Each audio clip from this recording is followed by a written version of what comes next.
Good afternoon, ladies and gentlemen. How's it going?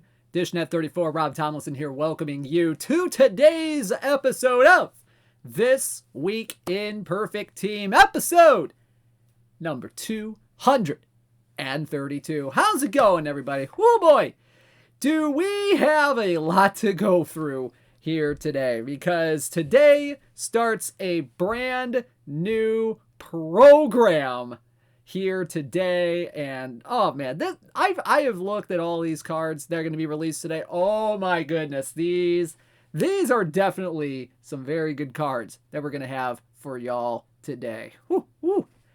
Oh man, hopefully y'all have had a great week so far. I know my week has been extremely busy, and I will be glad to just relax for the rest of the day after this particular stream, because I've been going like friggin' non-stop with between my regular job and this for the last 3 days.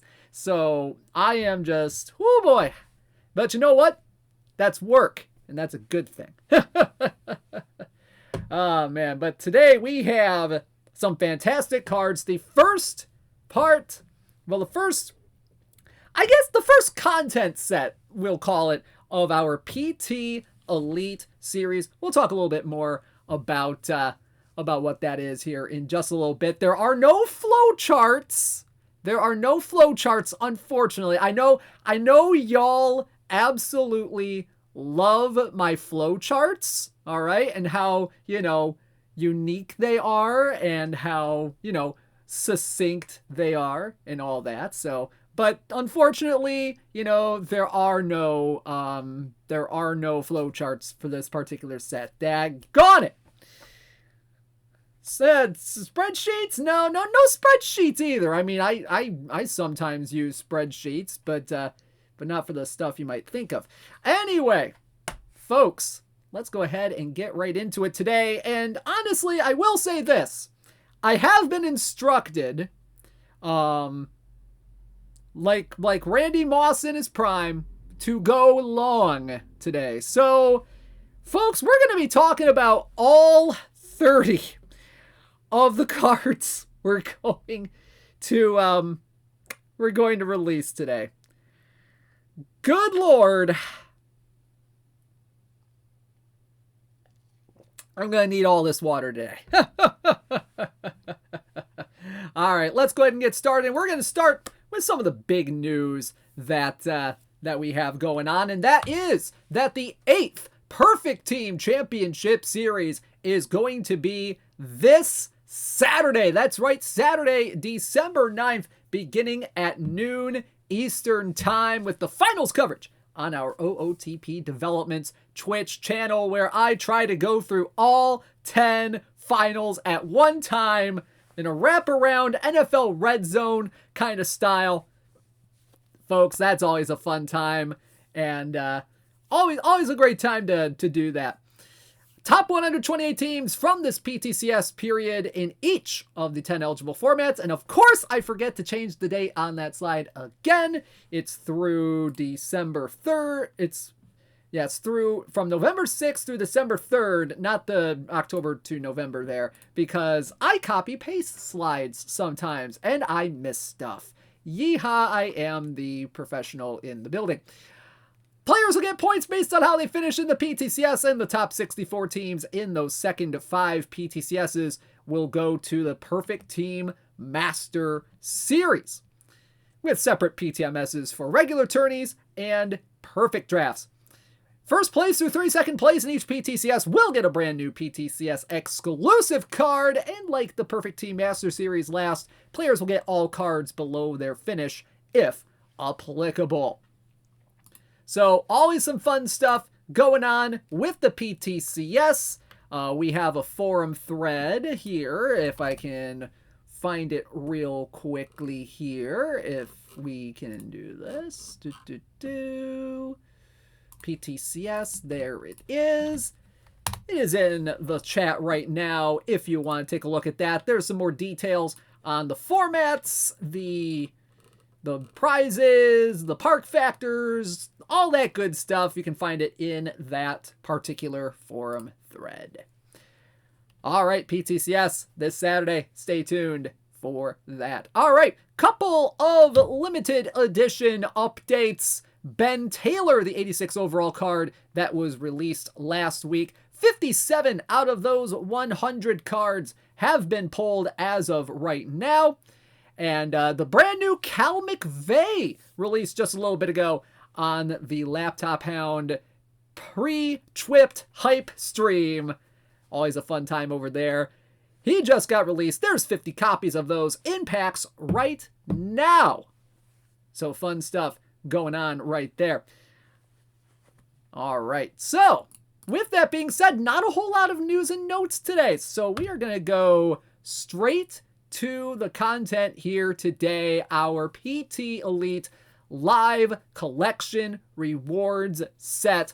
This is the first of our PT Elite series focusing on notable players and performances from the 2023 MLB season. And what a season it was. You know, we had the Rangers winning the World Series. You had Seattle hosting the All-Star Game. A lot of fun performances, a lot of transcendent performances. Ronald Acuna Jr. having that big season, an MVP award in there. That just a lot of fantastic stuff. A lot of fantastic stuff that happened during the 2023 MLB season. And this is kind of our celebration of the 2023 season, PT Elite is. This will feature cards from silver level all the way up to perfect level. And these PT Elite cards, they're going to come out across the remainder of the cycle. Now, these cards, they can be in a lot of different forms. There will be mission rewards. There will be tournament rewards. There will be packable PT Elite cards somewhere down the line. And each team will have a minimum of 2 players across the program. So every team is going to have at least 2 players across the entire PT Elite spectrum. Yes, even the Oakland A's, which I know is a crazy thing to think about, but you know what? They deserve it too. They deserve some love too. I'm just not sure if John Fisher's giving it to him. Anyway, PT Elite cards, you know, these are an opportunity to kind of deliver playable options of this year's standout players and notable performances, you know, so you can play them in league, play them in tournaments, play them in perfect drafts. And these players, you know, they're not exactly, you know, live cards, obviously, but these are cards that are graded well beyond their live series card to better reflect how good they were during the regular season. So a lot of fun stuff going on here.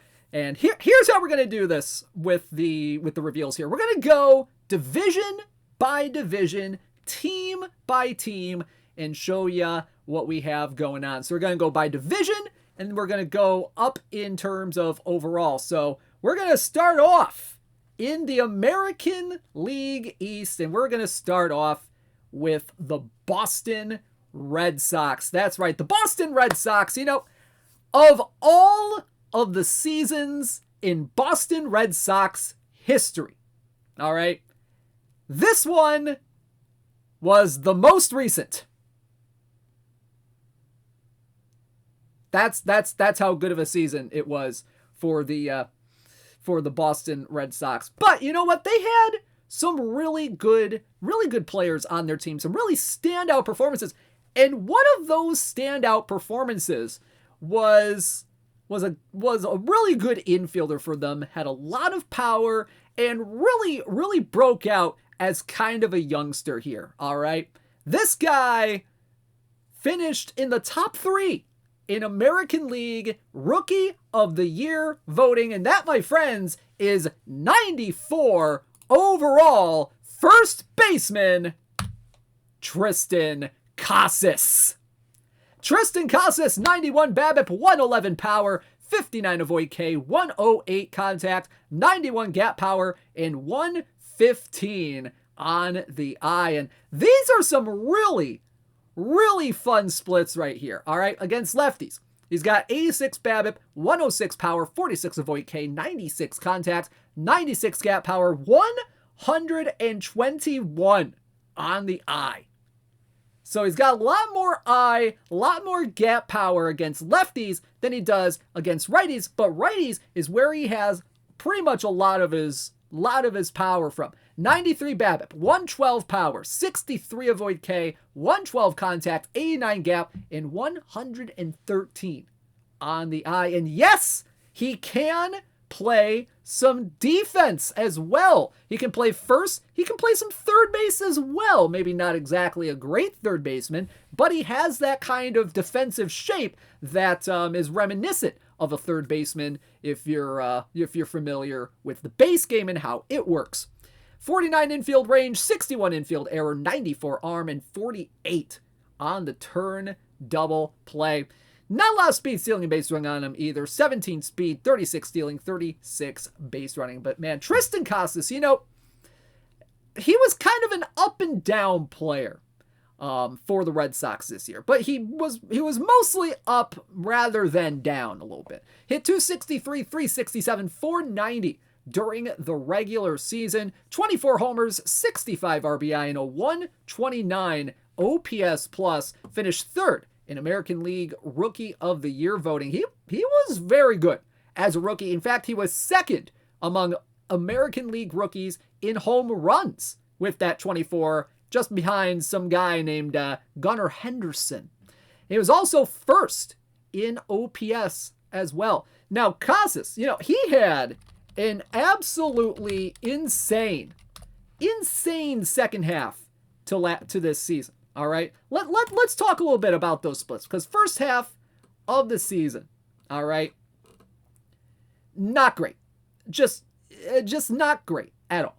225, 330, 398, 9 homers in 78 games in the first half. Then you get to the second half. You go past the All-Star break here, all right? He hits 317, 417, 617 with 15 homers and 38 RBI. Most of that performance coming in the months of July and August, where he hit 12 home runs in those 2 months. 318, 418, 623 on that slash line with 26 RBI. So Triston Casas, a fantastic year for the Boston Red Sox, and he is a PT elite here in PT 24. Yeah, with a little speculation here, if he had a better first half, he could have challenged for Rookie of the Year. Honestly, I could probably agree with that statement. 100%. 100%. All right, so there you go. Triston Casas from the 2023 Boston Red Sox. You know what? Let's go to the other end of the big rivalry in the American League East. And next we are going to go to the New York Yankees. Yes, we're getting the Red Sox and Yankees out of the way early. Blame me for that, because I was the one that put these slides together. But you know what? The Yankees, it was a season for them. Not sure if this guy is I'm not sure if this guy is elite at bunting, but he has a little bit of a sack bunt rating on him. But that's definitely, not his game. It's not his game. He is more of a hitter. And this guy, may not have a great glove. He has a good glove a little bit over on the right side of the infield for the Yankees. But you know what? He's a pretty darn good hitter, and he showed as much during the regular season. Ladies and gentlemen, second baseman from the 2023 New York Yankees. It is 94 overall, Gleyber Torres. Gleyber Torres, 90 BABIP, 85 power, 101 avoid K, 115 contact, 94 gap, and 93 on the eye. Very, very good hitter against left-handed pitching. 94 BABIP, 96 power, 95 avoid K, 120 contacts, 90 gap, and 101 on the eye. Against righties, it's a little bit meh. Does have a little bit more gap power, but definitely lower. Well, okay, so more gap power, a little bit more avoid K as well by about 8 points, but still a little bit lower in some of the big categories. 89 BABIP, 82 power, 90 eye, 113 contact overall, 103 avoid K, 96 on the gap power. Now, this Glaber right here can play a little bit of defense over at second base. He wasn't that great at defense. I mean, his defensive WAR was like at a true 0. But this is not bad defensively. 87 range, 77 error, 87 arm, and 86 on the turn double play. He can play second base and he can play some shortstop as well. 33 speed, 70 stealing, 64 on the base running as well. I see someone saying that base running is approximately 70 points too high. That is definitely a little debatable, but you know, he did have, he was caught 6 times on the base paths, you know.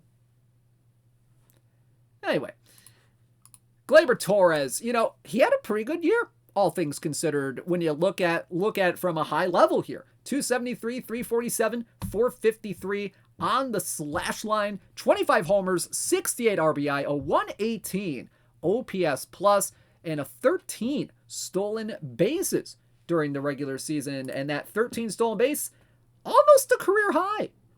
Almost a career high for him. You'd have to go back to 2021 when he had 14 stolen bases for his career high there. He was 5th on the New York Yankees in wins above replacement with 2.9 WAR and finished 2nd on the team in home runs, which I found fascinating given their season. Yeah, he had 1 more homer than Giancarlo Stanton, 4 more than Anthony Volpe, and 12 less than the leader Aaron Judge, which was very interesting to find out. His 3.3 offensive wins above replacement was the 2nd best mark in his career during the regular season. His 0 defensive WAR, given his history of how he is defensively, that was his 3rd best year.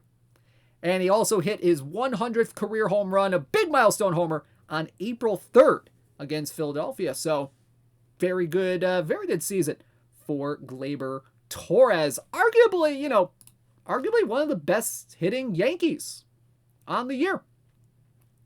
Yeah, third best wins above replacement among Yankee hitters as well, behind Volpe and Aaron Judge. So there you go. Gleyber Torres from the 2023 New York Yankees is a PT Elite, and he is in PT 24. All right, next up, let's go to the American League East champion Baltimore Orioles. Man, I tell you, the Baltimore Orioles, what a story they were this year.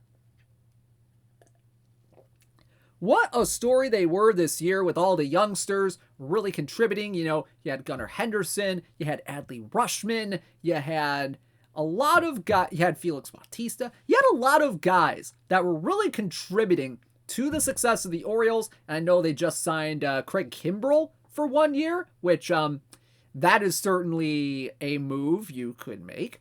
But you know what? One of the more, I guess, unsung heroes on this team is a guy who was a pitcher, actually. This guy, probably the best pitcher, statistically, on the Orioles staff in the regular season. And he comes to us as a 97 overall right-handed starter. It is Kyle Bradish. Kyle Bradish, 90 stuff, 109 movement, 100 homer rating, 96 pitcher BABIP, and 97 control. Against lefties, he's got 88 stuff, 111 movement, 101 homer rating, 94 pitcher BABIP, and 97 control. Against righties, he's got 92 stuff, 106 movement, 98 homer rating, 98 pitcher BABIP, and 98 control. So some very interesting splits here. 4-point gap in stuff, about a 3-point gap in homer, about a 4-point gap in pitcher BABIP, and about a 1-point gap in control. So some very, very interesting stuff here. A little bit more homer prevention against lefties than against righties. Very, very interesting right here. 74 stamina, 90 on the hold runners.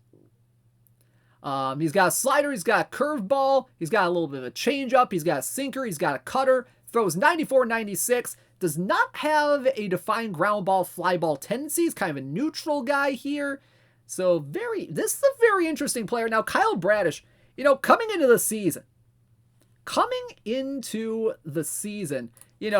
a lot of people were saying, the Orioles, the pitching is definitely what's going to be either a downfall or a strength of their team.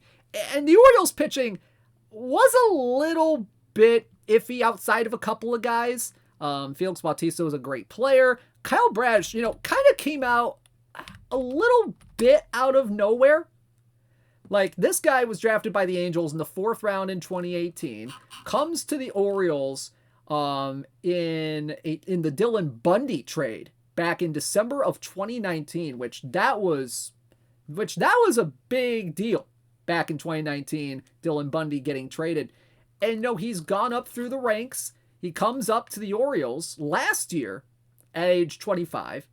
Kind of stinks it up a little bit. An 80 ERA plus, 4.9 ERA, 23 games for definitely the rebuilding Orioles. But he comes out in the 2023 season and he asserts himself as a top 5 Cy Young pitcher during the 2023 season. And he finishes 3rd in American League pitching WAR overall. 4.9 pitching WAR in the regular season. That is outstanding right there.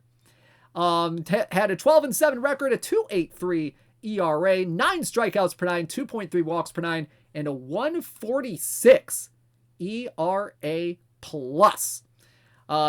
His WHIP of a 1.043 was the 4th best in MLB with a minimum of 160 innings pitched. So this was a great find. This was a great find by the Orioles in that Dylan Bundy return, and he might be a rotation stalwart for the Orioles moving forward. So there you go. 97 overall, Kyle Bradish from the Baltimore Orioles. He is in Perfect Team 24, and he is a PT Elite card. Now, EVC mentioning in the chat that Kyle Bradish's live card was, he believes, the highest mover on the year from initial ratings to final ratings. Now, that is an interesting stat that I really want to look up here, because that would be just absolutely fantastic. I mean, how far did he go up? How far did he go up? It was what, 30 points or something like that? That was crazy. That is absolutely crazy how far he went up. Okay, Canados has it in the chat. Plus 35. Wow, that's got to be one of the biggest jumps I think I've ever seen in Perfect Team for a live card. Holy cow. So there you go. Kyle Bradish. Very interesting player. Great season from him. He's in Perfect Team 24. All right, let's go now to the Tampa Bay Rays. And oh boy, the Rays. The Rays, man. The Rays. They had that hot start to the year.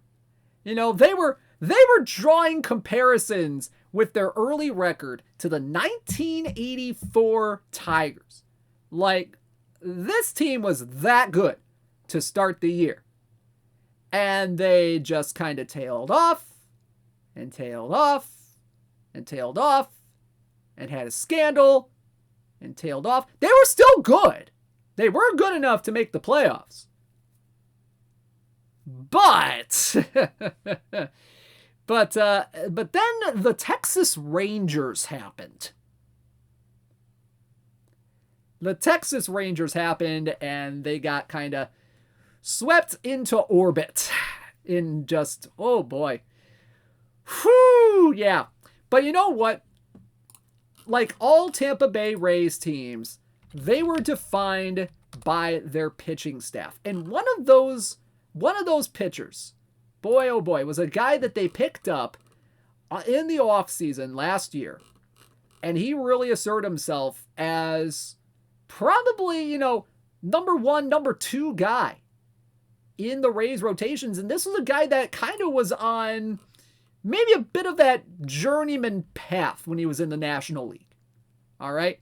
But he goes to Tampa, gets rejuvenated at age 29, and just goes out and has a fantastic season. Ladies and gentlemen, 97 overall right-handed starter from the Tampa Bay Rays. It is Zach Eflin. Zach Eflin, 107 stuff, 107 movement, 100 homer rating, 89 pitcher BABIP, and 124 control. Woo! That is a lot of control right here. Against righties, he's got 110 stuff, 105 movement, 99 homer rating, 91 pitcher BABIP, and 126 control. Whew. That is sneakily solid as a righty. Sneakily solid right here. All right. Against lefties, he's got 104 stuff, 109 movement, 101 homer rating, 86 pitcher BABIP, and 122 control. He's got 82 stamina, 55 on the hold runners, ground ball guy even, 93 to 95 miles an hour. He's got a fastball, he's got a slider, he's got a curveball, he's got a changeup, he's got a sinker, and he's got a cutter. So Zach Eflin this year, Pernelius in the chat kind of has it right. This guy was a number 5 guy in the Phillies rotations for the last few years. Kind of a back end guy, maybe a little bit. He was a little bit of a bullpen guy a couple of seasons. He had 20 games last year for Philly, 13 games started, 7 out of the bullpen. But he really turned it around. 31 starts for the Tampa Bay Rays this year. He goes 16-8 with a 3.50 ERA, 9.4 strikeouts per 9, second highest in his career, 1.2 walks per 9, and a 3.01 FIP, arguably the lowest in his career. Now, the 9.4 strikeouts per 9 is actually the highest in his career if you take out the shortened 2020 season. And this guy finishes 6th in AL Cy Young voting in his first year with the Rays. Just absolutely insane how much of a turnaround Zach Eflin had this year. He tied for the American League lead in wins as well, which was something else. Which was definitely something else here. He had 16 wins. Chris Bassett with 16 wins as well. So very interesting year for Zach Eflin. He also broke the modern record of games started in a regular season, giving up less than 10 hits and 3 or less walks in a single season. In all 31 of his starts, he did not give up more than 10 hits, and he did not issue more than 3 walks. And that is a modern day record in Major League Baseball. So some fun stuff there for Zach Eflin. Did not give up double-digit hits at all. Didn't give up more than 3 walks. In fact, he never had a game in where he had more than 2 walks given up. That's how good his control was. So there you go. Zach Eflin from the 2023 Tampa Bay Rays. He is a PT Elite, and he is in Perfect Team 24. All right, let's go. Let's finish out the AL East. Let's finish out the AL East, and let's go up north to Toronto. Now, Toronto, they were a very streaky team. They've been a streaky team the last few years. This was no exception, all right? But, this guy was probably their best hitter overall, just in terms of average, power, getting on base. Well, I'm not sure about getting on base, but this guy, a very good hitter and a pretty decent defender as well. Ladies and gentlemen. Oh yeah, and the 23 Jays were rancid with the vibes. Yeah, Tasuiji kind of has it right there as well. Ladies and gentlemen, we have 98 overall shortstop from the Toronto Blue Jays. It is Bo Bichette. 123 BABIP, 80 power, 92 avoid K, 137 contact, 113 gap, and 44 on the eye. Against lefties, he's got 125 BABIP, 84 power, 99 avoid K, 142 contact, 120 gap power, and 51 on the eye. So not a whole lot of walking that Bo Bichette does. 122 BABIP, 79 power, 90 avoid K, 135 contact, 110 gap, and 41 eye against righties. Defensively, he's not bad at shortstop. 96 range, 95 error, 95 arm, 94 on the turn double play. So a lot of 90s. A lot of 90s in this particular one. Very cool stuff here for Bo Bichette. Yeah, and this Bo Bichette card, if I can find something here. So Bo Bichette, he's right now with this card, he is now the top contact profile. At least one of the top. He has a solid glove, but will his contact profile, kind of a 137 or so among diamond shortstops, we'll see if it's enough with just 75 power and 44 eye to kind of make a difference. But this guy, very, very solid during the regular season. He hit 306, 339, 475, 20 homers, 73 RBI, a 123 OPS plus, and 4.9 wins above replacement. He was an all-star. Got a couple of AL MVP votes in there. He finishes 16th in there. It was also his third straight season with 175 or more hits and 20 home runs. Now, he had led the league in hits the last couple of years. He did not do that this year. First time in a few years here. But he also led American League batters in line drive percentage, which that's a huge deal. That's a huge deal. And his BABIP. Oh, man, his BABIP during the regular season. Listen to this. Listen to this. His BABIP was 355. 355 BABIP. Now, that's kind of in line with his career numbers, where he has a 349 career BABIP, and that's way above the MLB average for batting average on balls in play of a 294. So this guy hitting way above average in terms of BABIP. Is he due for regression? Maybe. We'll see what happens next year, but he's been consistently in the 330, 340, 350, 360 range in terms of BABIP. So that's why he has as high BABIP as he does. So very, very interesting stuff here. He also has 35 speed, 44 stealing, and 81 on the base running. So there you go. Bo Bichette from the 2023 Toronto Blue Jays. He is in. Perfect team. 24.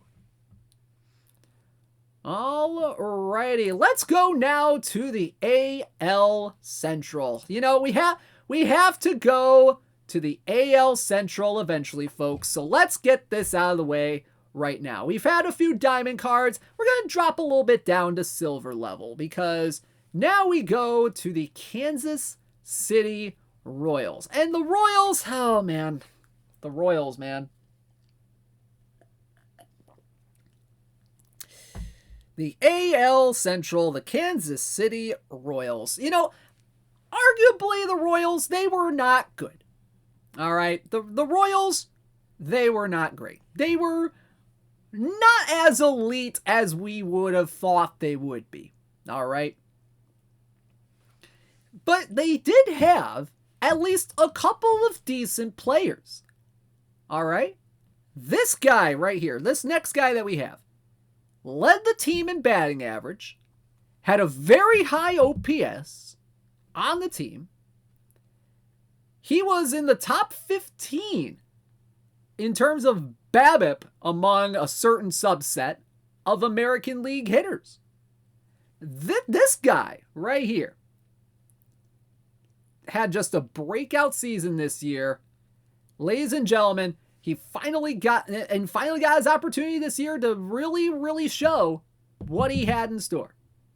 Ladies and gentlemen, we have 78 overall, Freddie Fermin. You didn't see that coming, did ya? Freddie Fermin, catcher from the Kansas City Royals. 85 BABIP, 77 power, 75 avoid K, 98 contact, 74 gap power, and 40 I. Oh, man. This guy, he was kind of a minor league journeyman for a lot of years in the Kansas City system, and he finally gets his chance to really shine during the regular season for the Kansas City Royals. Second highest OPS on the team among hitters with more than 70 games. He was actually pretty decent as a backup catcher for this guy, for the team. He actually has some very solid splits as a silver card. 86 BABIP, 75 power, 75 avoid K, 98 contact, 75 gap, and 39 I against righties here. Against lefties, he's got 83 BABIP, 81 power, 75 avoid K, 97 contact, 71 gap, and 42 I. But he doesn't play just catcher. He plays a little bit of first base as well. 58 range, 53 error, 62 arm, and 60 on the turn double play. And Freddie Fermin, he, when you're talking about Fangraphs WAR, had the third highest F-WAR among Kansas City batters, which is pretty interesting stuff here. He had 281, 321, 461 with 9 homers, 32 RBI, 112 OPS plus, and 1.5 WAR. Led Kansas City in batting average with a minimum of 200 plate appearances, which that is something else. Has second highest OPS on the team among hitters with 70 or more games.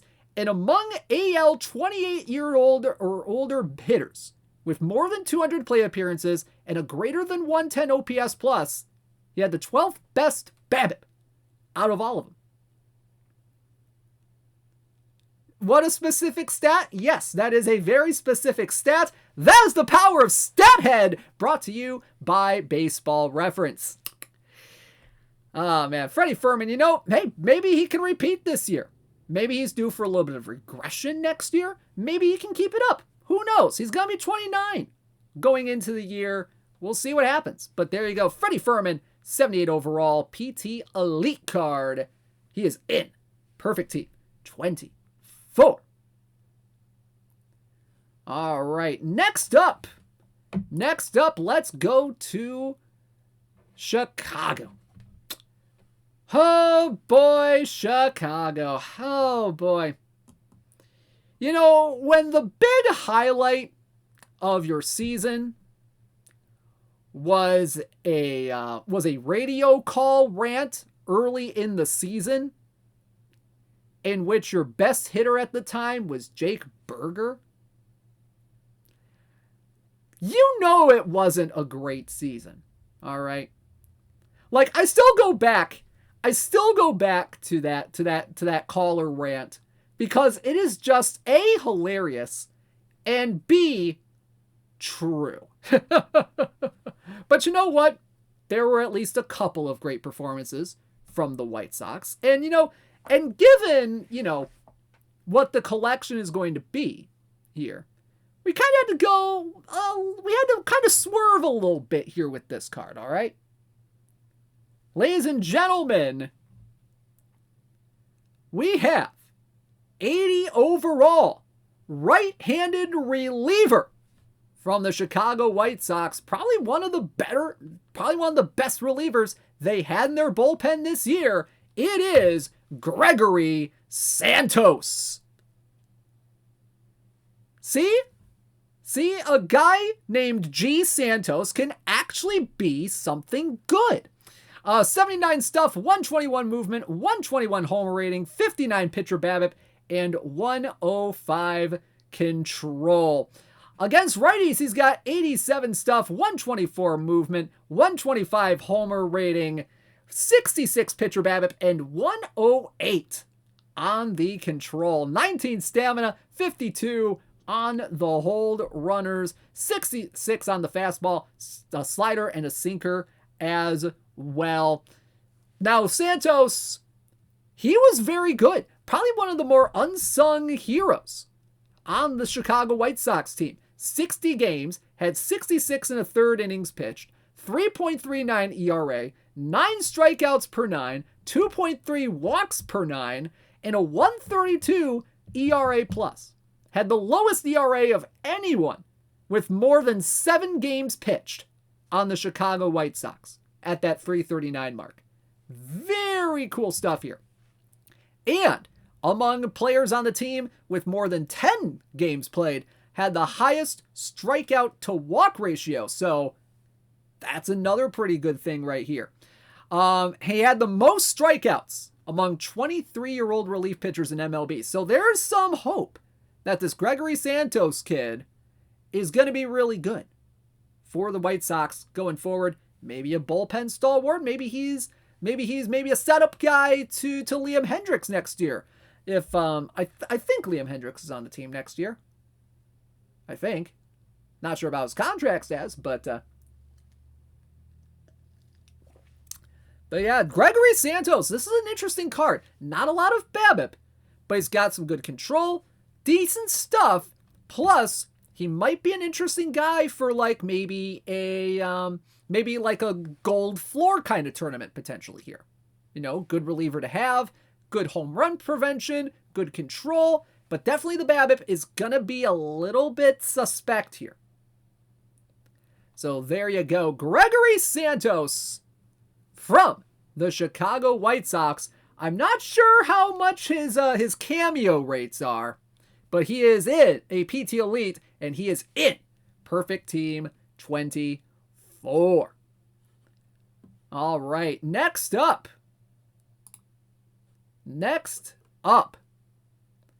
Oh, man. Ladies and gentlemen, we are going to Detroit. Oh, man. Detroit. You know, folks don't really recognize this, but the Detroit Tigers finished second in the American League Central. I know, that's shocking to think about, that the Tigers finished second in the AL Central. Were they over 500? I will plead the fifth on that. But, you know, there were at least a couple of good performances, a couple breakout years from some of their young players. I mean, they had a couple of good relievers this year. They had Riley Green, but they also had this guy right here. Breakout year for him. Finally got something going here. Ladies and gentlemen, 88 overall, first baseman from the 2023 Detroit Tigers. It is Spencer Torkelson. Spencer Torkelson, 89 BABIP, 122 power, 70 avoid K, 114 contact, 95 gap, and 95 on the eye. Whoo, buddy. Against lefties, he's got 83 BABIP, 139 power, 78 avoid K, 118 contact, 93 gap, and 94 on the eye. He's got 117 power against righties, 112 contact, 96 gap, 95 eye, and 90 on the BABIP. Whoo, boy, this Spencer Torkelson card, this is a very, very interesting card here. In a high gold level. You know, you got a lot of power here. You got a little bit of eye here as well in the 90s. He can play a little bit of defense as well over at first base. 60 range, 62 error, 80 arm, and 58 on the turn double play. 19 speed, 67 stealing, and 70 on the base running. Man, Spencer Torkelson gave the Tigers some power that they desperately needed during the regular season. 233 average, which admittedly Not great. All right. 313 on base. Fine. 446 slugging. 31 homers. 31 homers, 94 RBI, and a 105 OPS plus.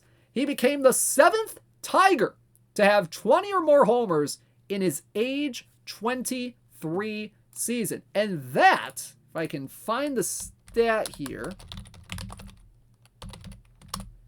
he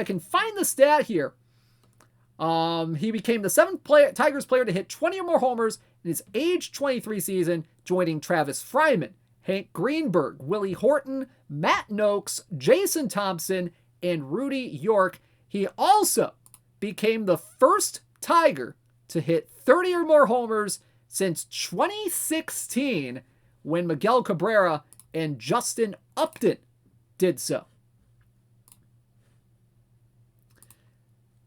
Which that is definitely saying something about the state of the Detroit Tigers since 2016. But, you look at some of the underlying stats for Spencer Torkelson, and you can see that there's a little bit of improvement that's still ahead here.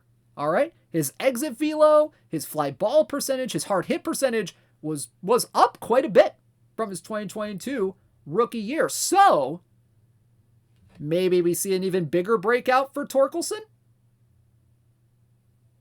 Maybe. Next year? Maybe. But either way, he is an elite card, PT elite card from the 2023 season, and he is in Perfect Team 24. All right, let's go to some of the better teams now, or slightly better teams in the American League Central. And let's go to the team that finished in 3rd place in the American League Central Division, and that is the Cleveland Guardians. Now, the Guardians, they didn't have great hitters. It was a power outage kind of season for the Guardians this year, but they had some really awesome pitching. Some really awesome pitching. And this guy was at the head of that rotation as a rookie. Ladies and gentlemen, we have 91 overall right-handed starter, Tanner Bibee.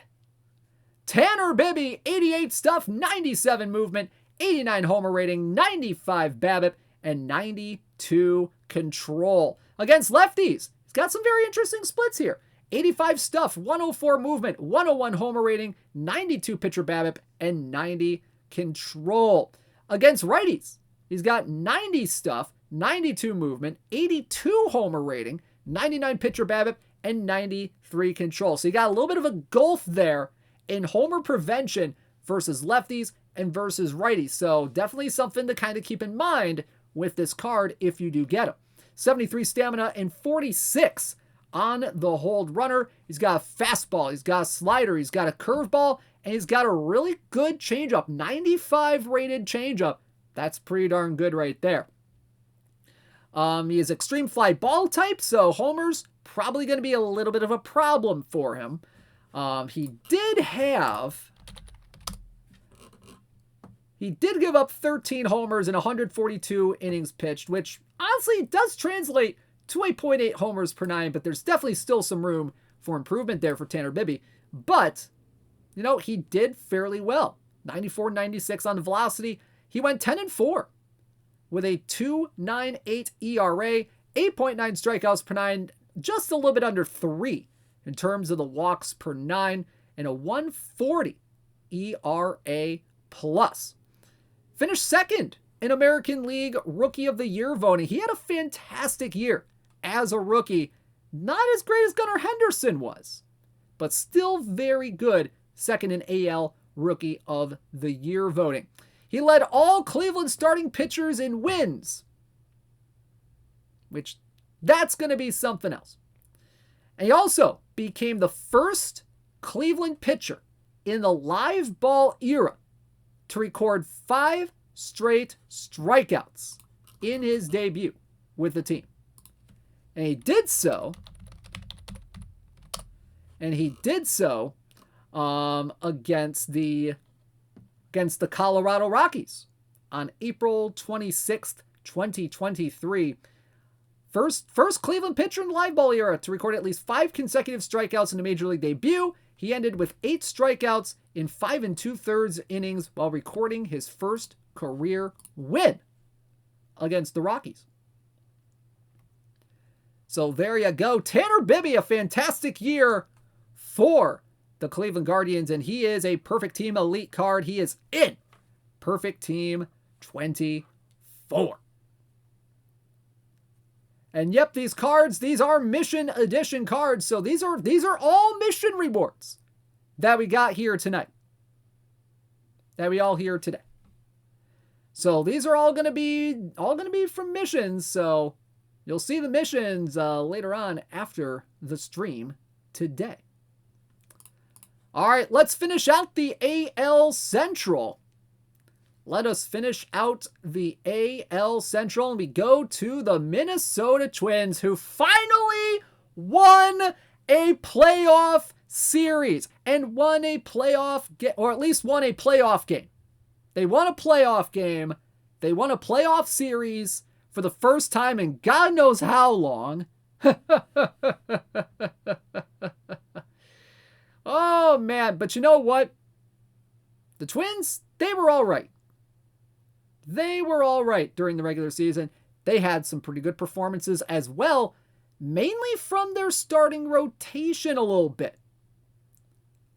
Ladies and gentlemen, practically the ace. Well, he was the ace of the Minnesota Twins rotation. Ladies and gentlemen, 94 overall, right-handed starter, Sonny Gray. Sonny Gray, 90 stuff, 125 movement, 123 home run prevention rating, 85 pitcher BABIP, and 90 on the control. Against righties, he's got 92 stuff, 128 movement, 125 homer rating, 87 pitcher BABIP, and 91 control. 81 stamina, 61 on the hold runner, fastball, slider, curveball, changeup, sinker, and cutter. He finished 92, 94 miles an hour on his velocity is a neutral ground ball to fly ball tendency. And yes, we know he's signed with St. Louis for next year, which that would matter more if this was in 2024. But we are not in 2024 now, are we? But Sonny Gray, he was pretty much the ace of the Minnesota rotation during the regular season. 8-8 with a 2.79 ERA, 9 strikeouts per 9, 2.7 walks per 9, and a 2.83 FIP, which that is pretty darn good in and of itself. Sonny Gray, he was an all-star, second in American League Cy Young voting. Second! With the season he had, pretty deserving, honestly. He also got some AL MVP votes. He finished 18th in AL MVP voting. He led MLB in FIP, homers per 9. FIP and homers per 9. And that homer per 9 rate, a .4 home run per 9 rate, gave up only 8 home runs in 184 innings pitched. His ground ball rate was 9th among qualified MLB starting pitchers with a 47.3% rate, which that's not bad at all. Not bad at all. Sonny Gray, he had some great starts during the regular season. Let's see if I can find some really good ones here. Let's go. Well, I didn't want to go pitcher splits, but you know what? Since I'm here, he gave up as many homers at home than he did on the road, which that's pretty interesting there. Had, let's see. Had 4 wins and a .77 ERA through the end of April, which that was something else. 10.5 strikeouts per 9 after the month of April, 35 innings there. 41 strikeouts to 12 walks in 6 games started. He was on fire to start the year. Straight up You take a look at some of the game logs he had. He had some very, very good games, especially early on in the year. I mean, he had a 7-inning, 13 strikeout, 1 earned run performance against Houston in his second start of the year. He didn't get a win on that, but he was still very good. 13 strikeouts was his season high. He had 10 strikeouts in 6 innings in a loss against Detroit on August 8th. He had, he just had some very good performances. Didn't really go more than 7 innings in any of his starts, but he was a really valuable piece for the Twins during the regular season, and his WAR was actually well and good enough to be tops on the team. 5.3 wins above replacement. So there you go. Sonny Gray from the Minnesota Twins. He is in. Perfect team. 24. And yes, that is his wins. He did go 8-8 in 32 games started. Had a lot of no decisions. But 5.3 wins above replacement. Nothing to shake a stick at. All right, let's go now to the American League West. Let's end out the American League and go to the AL West. And we have to start off with the Oakland A's. I know it was a tough season for Oakland A's fans.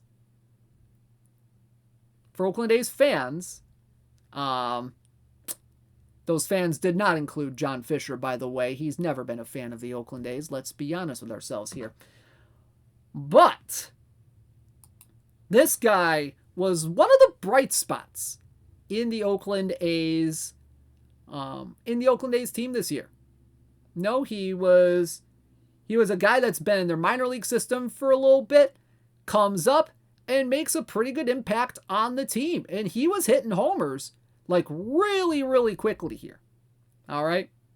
Ladies and gentlemen, our next PT Elite card is 83 overall second baseman Zach Gelof. Or Gelof or Gelof? I'm not 100% sure how you pronounce it, but it's this guy right here from the Oakland A's. 102 BABIP, 87 power, 57 avoid K, 108 contact, 103 gap, and 74 on the eye. So Zach Gelof. Okay, very interesting. Against righties. Let's look at this righty split here because this is very splitty of a card right here. 107 BABIP, 95 power, 61 avoid K, 116 contact, 109 gap power, 74 on the eye. Gelof. Okay, there we go. Zach Gelof. All right, not bad. This guy should probably not see a lefty. All right.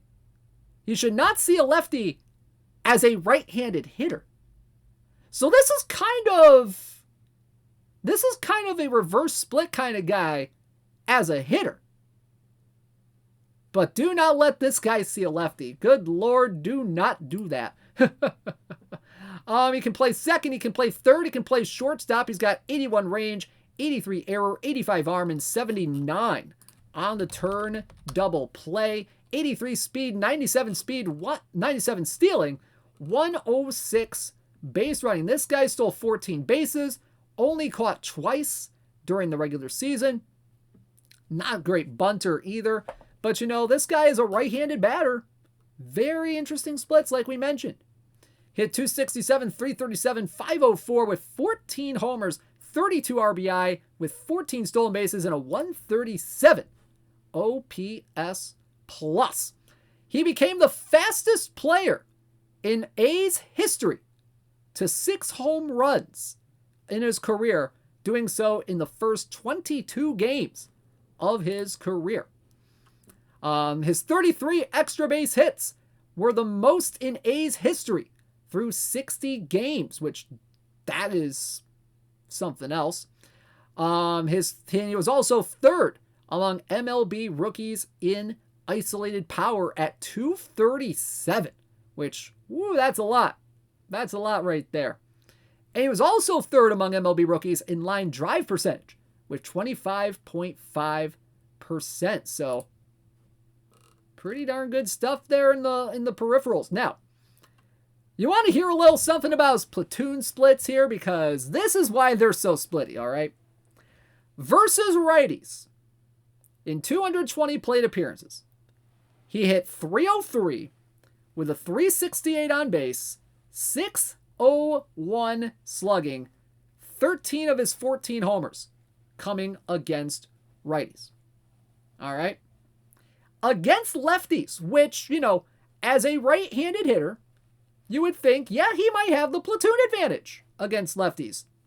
No. The dude against lefties hit .167 with a .486 OPS with 1 homer, 2 RBI in 80 plate appearances. That ain't great. That is not great. Like, at all. Not even close. Not even close. So, Zach Geloff, he's going to be a good guy against righties. Don't play him against lefties. Especially in gold level. Especially in, gold tournaments and stuff like that. So here you go. Zach Geloff from the 2023 Oakland A's. He is in Perfect Team 24 as a PT Elite card.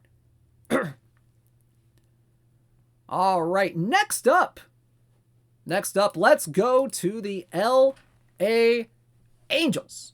Let's go to the Angels. Now, the Angels, they have had some very, very interesting players this year. Y'all know about Mike Trout. Y'all know about Shohei Ohtani. But there are some under-the-radar guys that really made an impact with the LA Angels throughout the season. And this guy was one of them. Ladies and gentlemen, this guy finished second on the team in home runs. He had more than Mike Trout.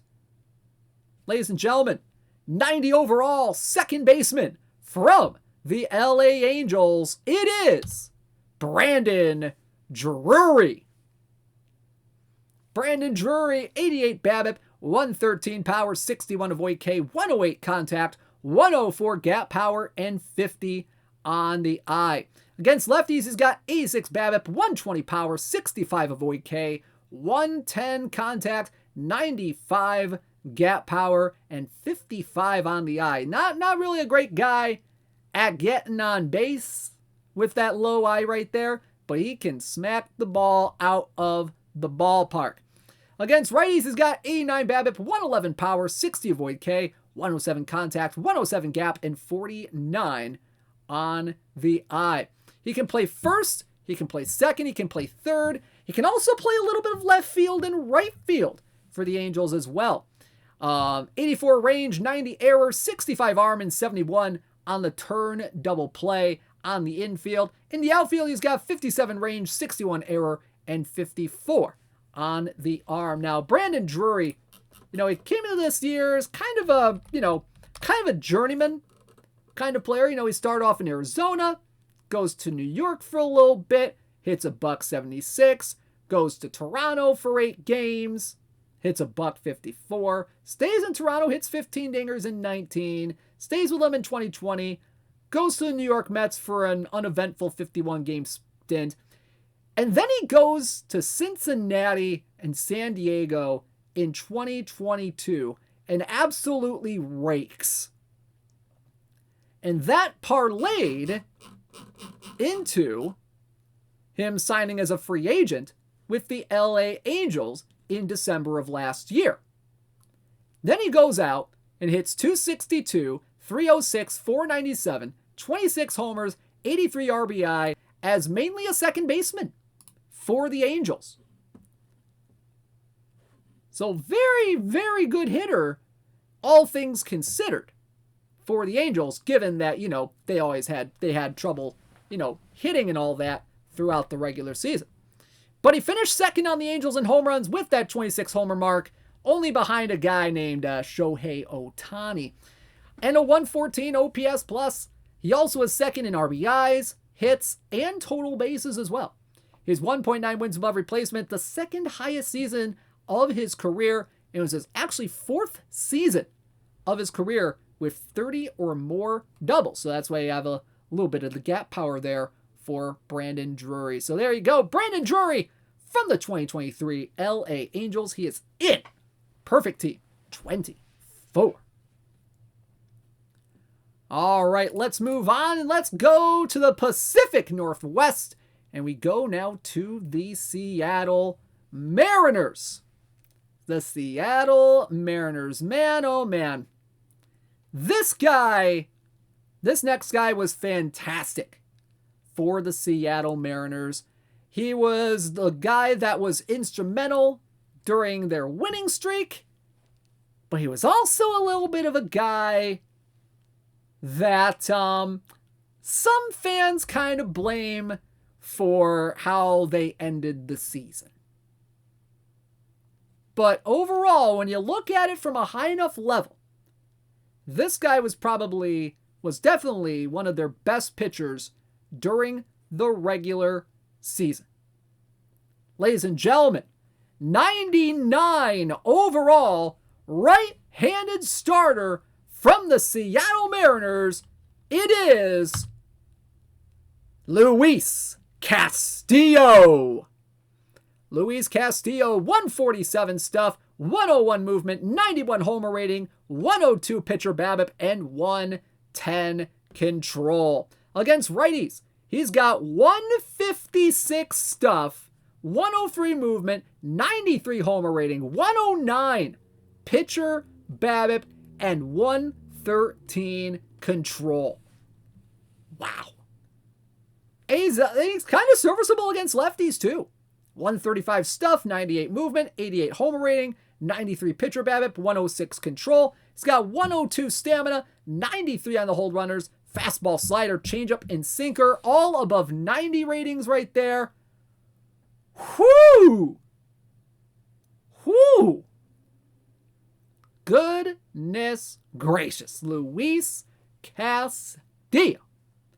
97-99 in the velocity, neutral. Fly ball to ground ball tendency. Now, Luis Castillo, a fantastic year like we mentioned, 14-9 with a 3.34 ERA, 10 strikeouts per 9, 2.6 walks per 9, and a 1.096 whip. He was an all-star, finished 5th in AL Cy Young voting, and through the end of August, he was looking like maybe the AL Cy Young contender here. 3.01 ERA, a 3.64 FIP, 2.09 batting average against through the end of August. Whew, buddy. And here's a thing. Here's a thing, though, that might be a little bit maybe of a red flag for Mariners fans. He threw the most innings pitched in his career this season, and he had the lowest ground ball percentage of his career at 38.9%. So maybe if Luis Castillo can get some ground balls next year, he'll be just as elite as he was, or at least even more elite than he was this particular season. So there you go, Luis Castillo from the 2023 Seattle Mariners. He is it. Perfect team. 24. All right, next up, let's go to the Texas Rangers, your 2023 World Series champions. All right, this guy right here. Oh boy. Okay, so the Texas Rangers, really, really good team. Had a lot of great performances during the regular season and during the playoffs as well. I mean, Corey Seager was the MVP, or at least World Series MVP.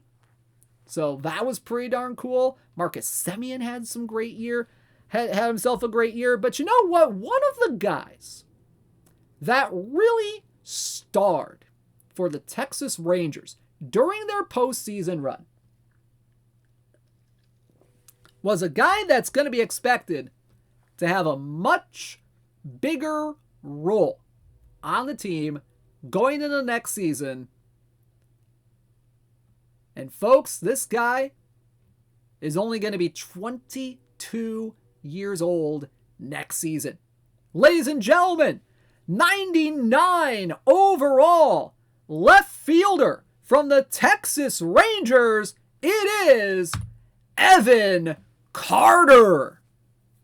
Evan Carter, 103 BABIP, 100 power, 89 avoid K, 126 contact, 93 gap, and 115 on the eye. Look at this guy's splits against right-handed hitting. 105 BABIP, 103 power, 94 avoid K, 131 contact, 95 gap, 119 on the eye. Whoo-wee! He can also play some really, really good defense. 93 range, 97 error, 87 arm. He can play left, he can play center, he can play right. Good, decent speed, stealing, and base running as well. 73 speed, 80 stealing, and 83 base running. He's definitely a splitty hitter here. All right. He didn't face a whole lot of lefties in the postseason. Heck, not much during the regular season either. He only played 23 games, but he is probably going to be one of the biggest prospects to take note of going into the 2024 season. All right. The dude hit 300 in the playoffs, hit 6 for 21 in the World Series, had 9 doubles overall in the postseason. He led Texas in OPS at a 1058 with a minimum of 23 games, obviously. And he hit his first MLB homer on September 11th versus Toronto. He only hit 5 homers during the regular season in those 23 games, 306, 413, 645, but he has shown quite a bit of potential. Quite a bit of potential as a 21-year-old.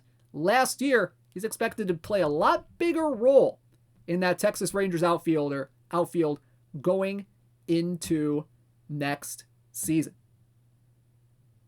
Yeah, and Spore with a bit of a comment, wasn't really familiar with his game when future legends were made. So this is pretty good stuff right here for Evan Carter. He definitely has a whole heck of a lot of potential. Whole lot of potential. I can't wait to see how he does next year and see if he becomes even more elite next year. So there you go. Evan Carter from the 2023 Texas Rangers in Perfect Team 24. All right. We finish off the American League by going to the Houston Astros. And this is going to be our first Perfect Mission Edition card here today. Now the Astros, they somehow snuck into the postseason. Like the Astros they are. And it was on the backs of quite a few really good performances. Like, they had Alex Bregman, they had Yordan Alvarez, all that good stuff. Kyle Tucker's really good. But this guy was the linchpin of their rotation.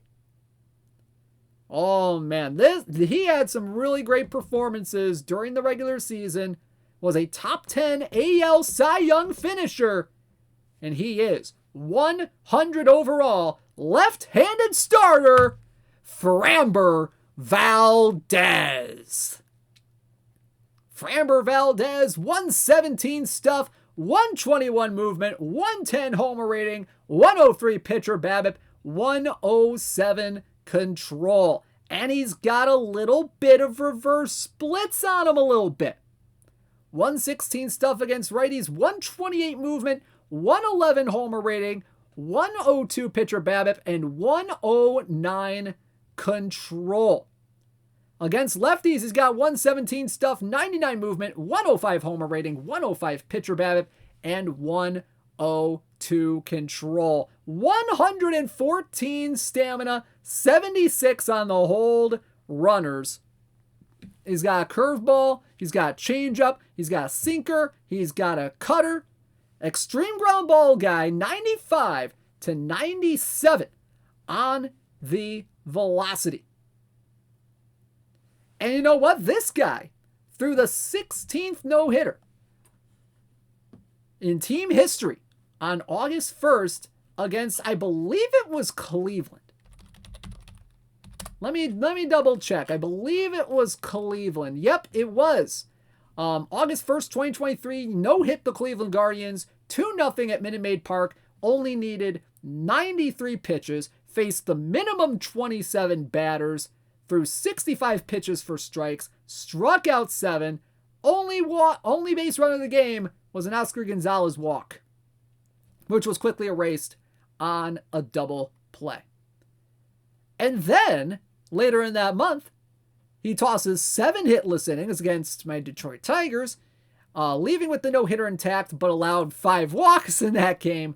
But with that outing, he became the 7th pitcher in Major League history to turn 2 no-hit outings of at least 7 innings in one season, and the first to do so since Max Scherzer in 2015.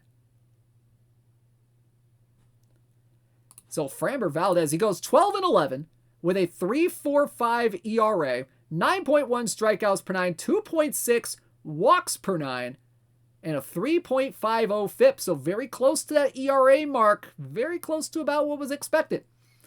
He was an all-star, finished 9th in American League Cy Young voting. He led Astros starting pitchers with a minimum of 20 games started in wins, strikeouts, ERA, and walks per 9. So pretty good stuff from Framber Valdez. We won't mention his postseason performance because, it wasn't great. It was not great. I mean, when your ERA is a 9 in the postseason, yeah, it's not great. It's not great. Not even close. Not even close. I mean, you look at ALCS Game 2, he gives up 5 runs, 4 of them earned in 2 2/3. He did strike out 6. So the strikeouts per 9 was still pretty good. Then he goes 5 innings, gives up 3 runs in Game 6. He actually lowered his ERA with that performance in the postseason. So, what can you do? But Framber Valdez, really good pitcher. Still a lot of growth for this guy. He actually also led Major League Baseball in shutouts during the regular season, with 2 of them. Had a couple complete games as well. Had 198 innings, so a little bit close to 200. But still a very good pitcher. There's still a lot of room for him to grow as, he's going to be a 30-year-old coming up next year, so we'll see what happens there. But there you go. Framber Valdez. Framber Valdez from the 2023 Houston Astros. He is in Perfect Team 24 as a PT Elite. All right, so we are halfway through with these cards. And we were about an hour and a half into the stream. Cool. All right, let's go to the NL East. And we're going to go off to Washington. Because, yes, we have to do the Washington Nationals sometime tonight. And we have a kind of a young guy here for the Nationals that's going to hopefully, get a lot better as the years go on for this guy. And he really had a pretty decent-ish season power-wise and a little bit on the defensive side as well. Ladies and gentlemen, from the Washington Nationals, 77 overall shortstop, C.J. Abrams. C.J. Abrams, 75 BABIP, 69 power, 90 avoid K, 91 contact, 89 gap, and 57 on the eye. Now, look at the splits against righties here. 82 BABIP, 73 power, 97 avoid K, 101 contact, 96 gap, and 62 on the eye. Whoo boy. This guy has defense and speed for days. He can play second base. He can play shortstop. He's got 97 range, 63 error, 98 arm, and 102 on the turn double play. 106 speed, 113 on the stealing, 103 on the base running, so he still has a lot of speed on him. Very good bunter as well, 96 sack bunt and 94 on the bunt for hit. 2023 season for C.J. Abrams, really his first full season. Really his first full season in the big leagues here. Hit 245, 300, 412 with 18 homers, 64 RBI, and a 95 OPS plus. Finished with 3.4 wins above replacement, which honestly, given that we're talking about the Washington Nationals here, isn't that bad of a number. Isn't that bad of a number. In fact, he was the top wins above replacement player on the Washington Nationals by 0.2 WAR. Lane Thomas had 3.2 WAR on the year. Led Washington in stolen bases with 47 of them, so that's why he got a little bit of the speed and stealing here. And he finished third in total bases on the team with 232. And among all NL shortstops, he was sixth in defensive WAR with 1.3 wins above replacement. So a pretty decent season overall for C.J. Abrams. He is an elite, PT elite, and he is in perfect team 24. Alrighty, folks. Next up, and yeah, I know that's because there's a window like 4 feet away from me. That's why you see a lot of the light on my face here. There's a window like right there. So, plus I like the sunshine coming in. You know what I mean? But yeah, this is a fire silver card right here. Straight up. Straight up. All right, next, let's go to the Miami Marlins. And if there was any big story from the Miami Marlins this year, at least early on, all right? At least early on. This guy was it. Ladies and gentlemen, 94 overall, second baseman from the Miami Marlins, it is Luis Ariz. 125 BABIP, 33 power, 120 avoid K, 143 contact, 93 gap power, and 49 on the eye. Very decent splits here. Versus righties has got 125 BABIP, 34 power, 120 avoid K, 144 contact, 95 gap, and 51 on the eye. He can play first, he can play second, he can play some third base, and he can play a little bit of left field as well. 84 range, 92 error, 59 arm, and 86 on the turn double play. He also has 59 range, 58 error, and 46 arm in the outfield. Not a lot of speed, stealing, and base running on him either. 16 speed, 50 stealing, 61 base running. But this is a pure contact card. Pure contact card here for Luis Ariz. Hit 354, 393, 469 on the regular season, 10 homers, 69 RBI, a 133 OPS plus, and 4.9 wins above replacement. This guy's gonna play in some low diamond tournaments. More than likely. I mean, given he's a 94 overall, this is a pretty solid card right here. He was an all-star, silver slugger, and 8th in NL MVP voting, led MLB in batting average, naturally.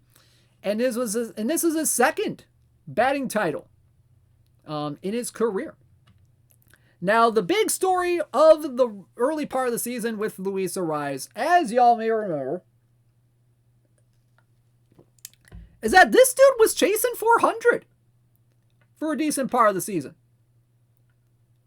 This guy was chasing 400 for a decent part of the year. He hit 400 as late as June 24th this year. He had 3 5-hit games in June, which kind of, resuscitated that 400 average a little bit. But unfortunately, he kind of petered off a little bit the rest of the season, July, August, and September. But he still settled around the 354, which is still pretty damn good for Luis Arraez. So this card kind of, maybe a bit of an all or nothing card when it comes to contact, might be some wild BABIP fluctuations possibly when it comes to maybe your season stats a little bit, because, BABIP is BABIP be BABIP. But, this guy, going to be some high averages for this guy here. So there you go, Luis Arraez from the 2023 Miami Marlins. He is in Perfect Team 24 as a PT Elite card. All right, next up, let's go to the Philadelphia Phillies. And folks, if there's one thing I have to say about this card, it is this.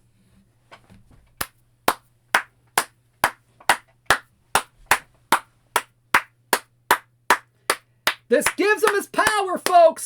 Ladies and gentlemen, it is 97 overall shortstop Trey Turner from the Philadelphia Phillies. 110 BABIP, 89 power, 76 avoid K, 123 contact, 108 gap power, and 73 on the eye. Against righties, he's got 111 BABIP, 88 power, 77 avoid K, 123 contact, 109 gap power, and 72 on the eye.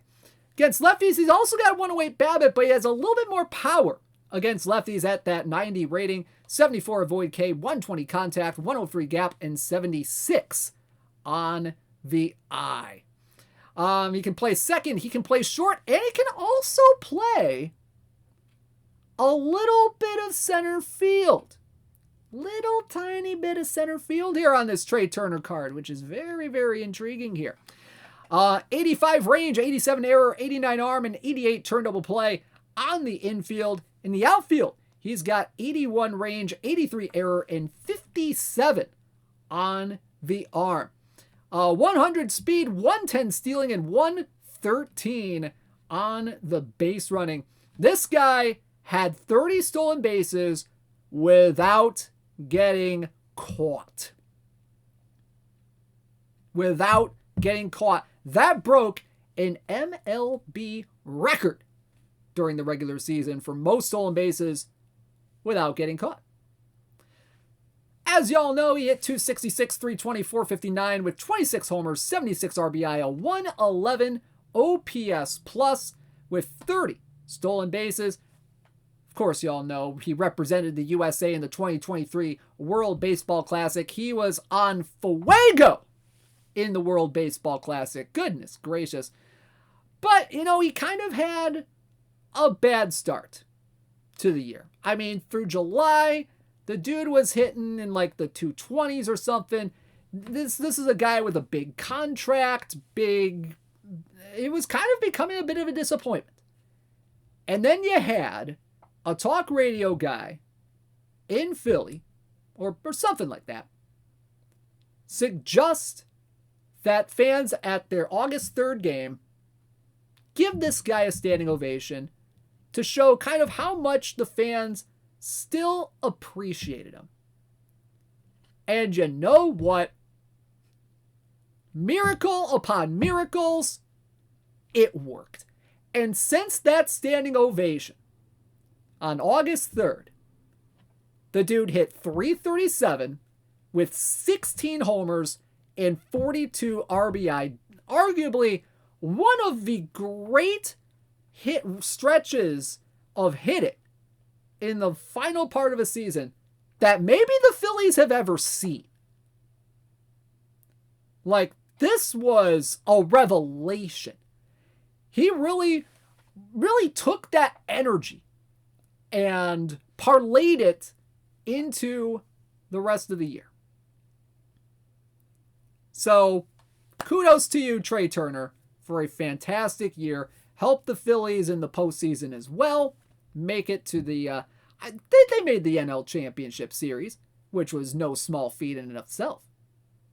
So there you go, Trey Turner from the 2023 Philadelphia Phillies. He is in. Perfect team 24. All right, next up, let's go to the New York Mets. And oh boy, the New York Mets. I mean, what more can you say about the New York Mets that that hasn't been said already about how much of a little bit of a disappointment it was during the regular season? Yeah, where do we begin? Yep, they are a team. They are a team. But you know what? They did have a few bright spots on the team. And this guy, you know, quietly was a Cy Young candidate during the regular season. This guy was a candidate, a Cy Young candidate. And he had probably the best season out of any starter in the Mets rotation. Ladies and gentlemen, 97 overall, right-handed starter, Kodai Senga. Kodai Senga, 115 stuff, 106 movement, 98 homer rating, 96 pitcher BABIP, and 75 control. Against righties, he's got 117 stuff, 110 movement, 101 homer rating, 97 pitcher BABIP, and 76 control. Against lefties, he's got 112 stuff, 101 movement, 94 homer rating, 94 pitcher BABIP, 72 control. 83 stamina, 57 on the hold runners, fastball slider, ghost fork, and cutter combo. This guy finished second in NL Rookie of the Year voting. That was something else. That was this guy, you know, first year in MLB, coming over from Japan from the SoftBank Hawks. You know, the Mets knew they were going to get someone good. All right? They didn't, I don't think they knew that it was going to be this good. Like, this guy was going to be paired up with Max Scherzer, Justin Verlander for a bam, bam, bam, 1, 2, 3 punch in the rotation. And then he became the only punch in the rotation. 12-7 with a 2.98 ERA during the regular season, 10.9 strikeouts per 9, 4.2 walks per 9, and a 142 ERA+. He was an all-star, finished 7th in NL Cy Young voting, and he became the first Mets rookie with 200 strikeouts. He had 202 strikeouts on the year. First time that has been done by a Mets rookie since Dwight Gooden. That is some rare company right there. Now, there was a little bit of a downside to Kodai Senga's performance that, you know, we at least should address, and it's mainly why he has the low control that he does. And that's because he led MLB in wild pitches during the season. He had 14 of them, which,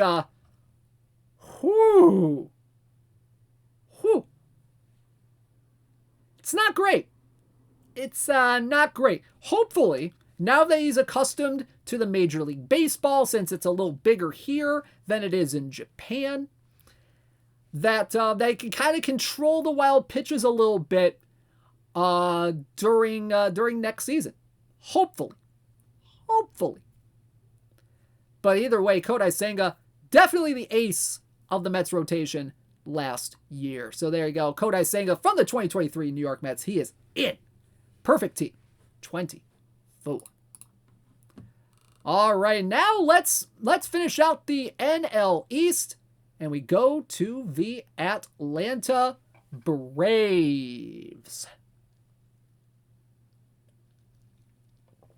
Let's go to the Atlanta Braves because, good Lord, the Atlanta Braves had some really great performances during the regular season. All right. This guy was definitely one of them. We could have gone either way with this card right here. No, it could be Matt Olson, could be not Freddie Freeman. He's a Dodger. Doy. It could be Matt Olson. It could be Ronald Acuna Jr. It could be even Spencer Strider. It was one of those three guys. But we had to go with the guy who led Major League Baseball in homers and RBI. Ladies and gentlemen, 100 overall first baseman from the Atlanta Braves, it is Matt Olson. 91 BABIP, 170 power, 68 avoid K, 128 contact, 91 gap, and 121 on the eye. Let's look a little bit for a second at the splits against righties up there. 92 BABIP, 178 power, 72 avoid K, 133 contact, 92 gap, and 125 on the eye. Woo! Woo! Folks, holy cow. Let's talk about this Matt Olson card, all right? This guy, with this stats right here, he has the top power and eye V right among all perfect first basemen with this card right here. So this guy is definitely gonna have some burn through the rest of this cycle, I would believe. At least a little bit of burn. He's probably gonna be a pretty decent option for those who complete the mission. Probably. But either way, Matt Olson, what a season he had. What a season he had. All right. 283, 389, 604, 54 homers, 139 RBI, a 162 OPS plus. He was an all-star, finished 4th in NL MVP. He was a silver slugger, led MLB in homers and RBI, and in games played. He played all 162 games and led NL in slugging percentage as well. He also broke the Braves' single-season record for RBI, which was held by Eddie Matthews. Matt Olson, what a guy, what a player during the year. As part of an elite offense for the Atlanta Braves that got absolutely housed in the playoffs, which was kind of hilarious to see. But Matt Olson, great player, great card right here. He is in. Perfect team. 24. Yep, there's the blip. There's the stream blip. It was going to happen eventually, and there it is. All right. So we got past that now. That's cool. All right. Next up, pause and restart the video if you're having some issues. But let's go now to the NL Central. And we're going to start off with the Pittsburgh Pirates. And the Pittsburgh Pirates, they are a baseball team. Now, they had a great start to the regular season. They were in first place in the NL Central for a little bit during the season. They have Marco Gonzalez on the team now, which is something like that. But this guy was a big part of the Pirates infield. In fact, he led all Pittsburgh infielders in homers during the regular season. Ladies and gentlemen, 82 overall, third baseman from the Pittsburgh Pirates, it is Ke'Bryan Hayes. Ke'Bryan Hayes, 82 BABIP, 55 power, 72 avoid K, 86 contact, 113 gap, and 51 on the eye. Against lefties, he's got 85 BABIP, 73 power, 81 avoid K, 98 contact, 115 gap, and 45 on the eye. Righties, it's not as great, but still slightly decent. But what you will love this guy for is his defense. 102 range, 110 error, 109 arm, and 72 turn double play on the infield. So this is a pretty solid, defensive, kind of a defense first low gold card here. 52 speed, 65 stealing, 72 on the base running.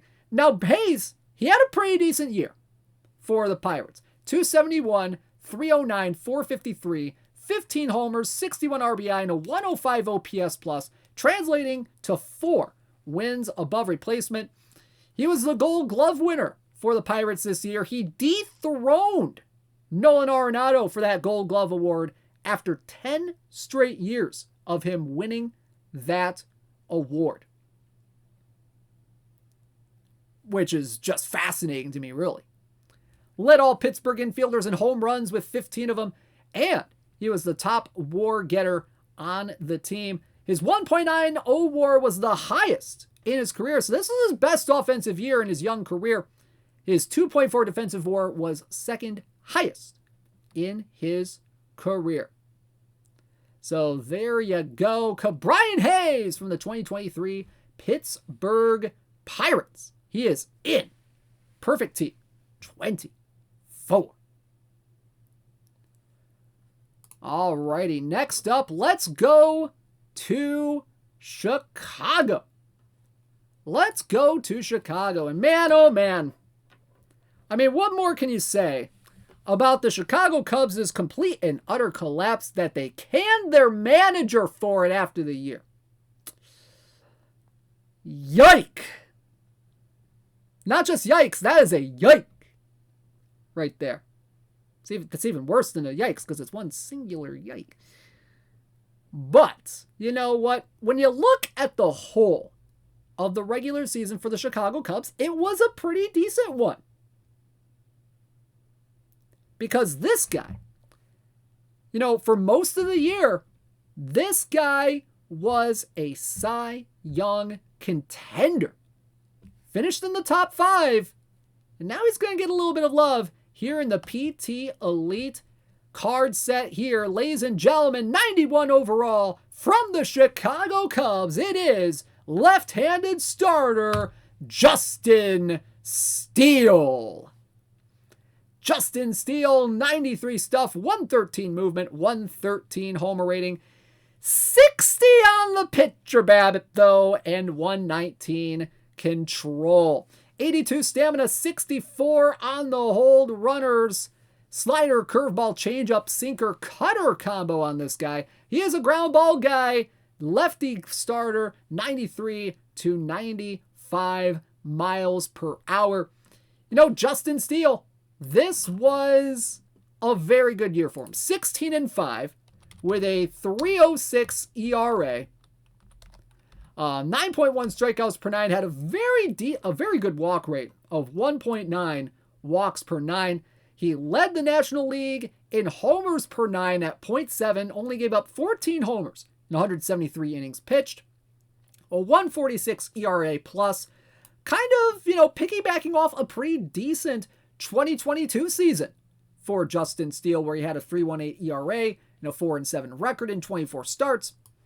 But you know what? He kind of put it together this year. Third best ERA in the National League, second best FIP in the National League as well with a 3.02. Finished 5th in NL Cy Young voting. He was an all-star. Guy was pretty good. However, something that has been kind of plaguing him through his early career has been batting average on balls in play. He gave up a 251 batting average against. His BABIP was around a 320, so that's kind of high for Justin Steele. All right. Now he might need a little bit of a better defense behind him. Maybe he will definitely need a pretty good defense behind him. But this card, he has some stuff. He has some control. We'll see if that kind of balances things out a little bit with this Justin Steele card. So there you go, 91 overall, Chicago Cub, Justin Steele. He is in. Perfect Team 24.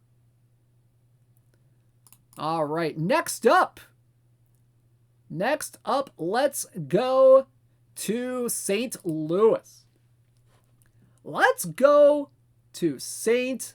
Louis. And let me tell you, St. Louis, they had a year as well. In fact, their year was certainly contained some months.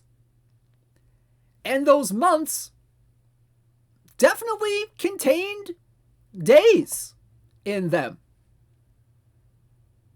And those days contained hours. Those hours contained minutes. And those minutes, they certainly contain seconds. But you know what? They had some guys on their roster. In fact, this one was a very, very popular guy on their roster. All right? This guy right here. There's a saying that, bands that are big in Japan don't really have a big following in the United States. Well, this guy maybe has a little bit of a following in the US. But this guy is big in Japan. Mainly for his World Baseball Classic prowess. Ladies and gentlemen, it is 92 overall center fielder from the St. Louis Cardinals. It is Lars Nootbaar. 91 BABIP, 74 power, 93 avoid K, 108 contact, 95 gap power, and 115 on the eye. Get the newts in chat. Oh, baby. Against righties, he's got 92 BABIP, 75 power, 97 avoid K, 111 contact, 96 gap, and 118 on the eye. He can play left, he can play center, he can play right. He's got some good range, 93 range, 87 error, 83 arm, 57 speed, 84 stealing, and 85 on the base running. Lars Nootbaar made a name for himself in this year's World Baseball Classic, helping Team Japan a little bit to the title. Hit 261, 317, 422 during the regular season for the Cardinals. 14 homers, 46 RBI, and a 115 OPS plus in 117 games. He was third on St. Louis in wins above replacement at 3.3. His 307 BABIP, highest of his career, so he got a little bit of help with that part. And a little bit of a cool thing off the field for him. Lars Nootbaar named the 2023 GQ Japan Man of the Year. Which that's pretty cool. All right? Or at least the baseball player of the year. Which that's something else. It's probably player of the year. Something like that. Either way, this guy made a big impact. He was in some Japanese commercials as well. This guy really made a big impact. So there you go. Lars Nootbaar, who, by the way, has plenty of Japanese heritage, which is why he was on the roster. Plus, he was good. He is in Perfect Team 24. Alrighty, next up, let's go to the Cincinnati Reds. Cincinnati Reds, they were streaky. They were very streaky during the regular season. But you know what? They had some really great performances from a lot of young players. And you know what? Maybe they're going to make a run next year, potentially. Maybe they'll make a run next year. And this is going to be one of those kind of unsung guys, maybe that you don't think about being one of their better players, but this guy's going to be a big key to how the Reds are going to do next year. Ladies and gentlemen, 98 overall, second baseman from the Cincinnati Reds. He is Matt McLain. Matt McLain, 114 BABIP, 84 power, 78 avoid K, 124 contact, 105 gap, and 84 on the eye. Against lefties, he's got 109 BABIP, 95 power, 85 avoid K, 128 contact, 106 gap, and 85 on the eye. Against righties, he's got 115 BABIP, 80 power, 75 avoid K, 123 contact, 105 gap, and 84 on the eye. During the regular season, he hit 290, 357, 507 with 16 homers, 50 RBI, and 14 stolen bases. And a 129 OPS plus. Plus, he had a really good defensive year as well. He can play second. He can play short. 94 range, 97 error, 92 arm, and a 92 turn double play. 53 speed, 84 stealing, 89 on the base running for Matt McLain. 290, 357. He finished 5th in National League Rookie of the Year voting. He finished 2nd on Cincinnati in wins above replacement. Finished 4th on the team in home runs, and he had a 385 BABIP. Now, if I can find my stat head stuff, I should have definitely saved this search, to be quite honest. For this thing I did to get this stat, I probably should have. But instead, I'm going to try to recreate it here because this is interesting. His 385 BABIP was 2nd among major league rookies. And in the regular season, this guy's BABIP was the only guy who had a better BABIP during the regular season. Where's that BABIP at? Come on. Where is it? There it is. Nope. We got sort by batting average on balls in play. Descending. There we go. The only guy who had a better BABIP than Matt McLain during the regular season was Nolan Jones of the Colorado Rockies, who had a 401 BABIP. The only qualified guy with like more than, let's say, 70 games played to have a better BABIP at 401. So there you go, Matt McLain from the 2023 Cincinnati Reds. Going to be a key guy for the Reds next year. He is in Perfect Team 24. All right, folks. We got one more guy in the NL Central to get through. And I saw a comment a little earlier about, hey, where are all the relief pitchers? Why haven't there been any relief pitchers? Well, I am here to tell you that this next guy is a relief pitcher. And if we're talking about the Milwaukee Brewers, there is only one guy that this could be. Ladies and gentlemen, 100 overall righty reliever from the Milwaukee Brewers. It is Devin Williams. 191 stuff. 125 movement, 106 homer, 127 pitcher BABIP, and 73 control. Against lefties, 191 stuff, 128 movement, 114 homer rating, 127 pitcher BABIP. Against righties, 191 stuff, 117 movement, 101 homer rating, 127 pitcher BABIP, and 80 on the control. 12 stamina, 34 on the hold runners, fastball, slider, and a 145 rated airbender changeup. Bada bing, bada boom. Now, the control, not great. Let's get that out of the way right now. His control last season, not great. 4.3 walks per night. But that's kind of what you get with Devin Williams in baseball, pretty much.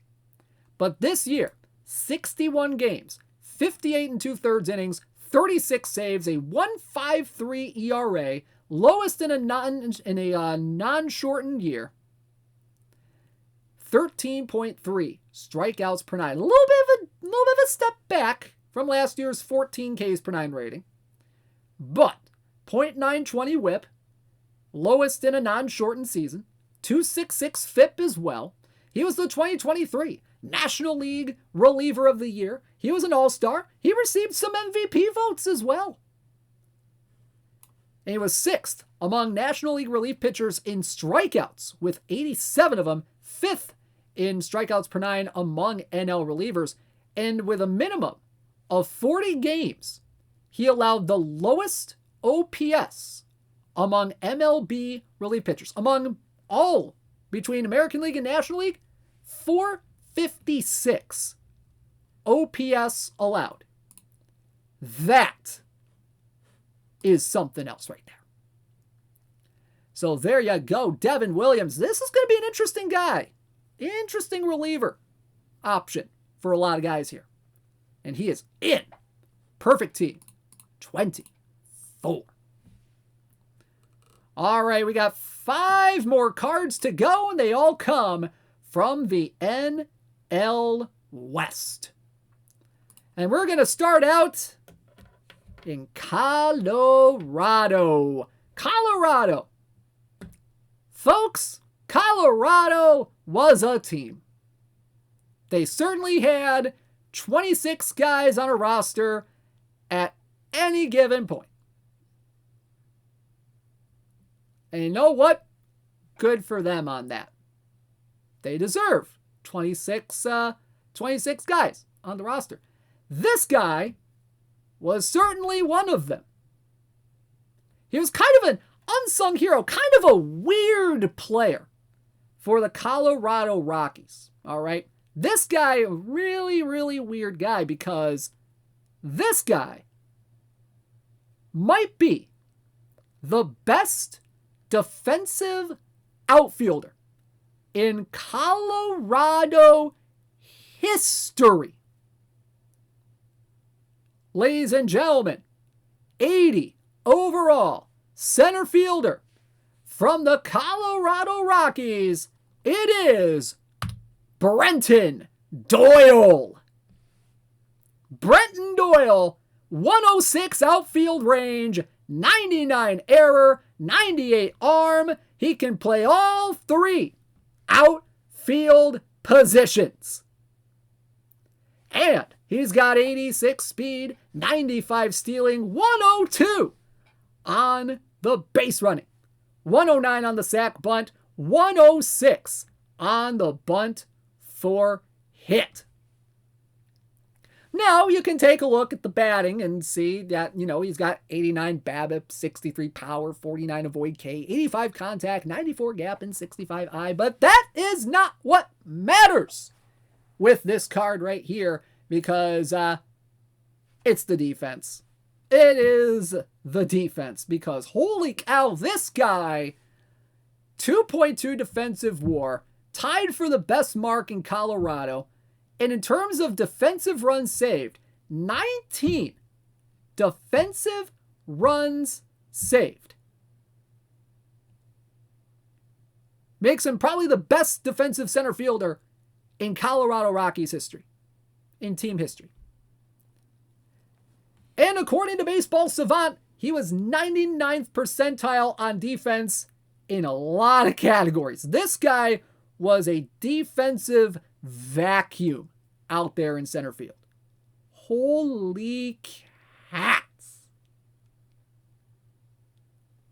Now, if you can take a look at the hitting, 203, 250, 343, 10 homers, 48 RBI, 22 stolen bases, 52 OPS plus. This guy was swinging a pool noodle at the plate, all right? All right. But, you know what? The guy could defend, and that's why he was on the roster. So there you go. Brenton Doyle from the Colorado Rockies. He is in. Perfect team. 24. All right, next up, let's go out to San Francisco. And San Francisco, they certainly had a year as well.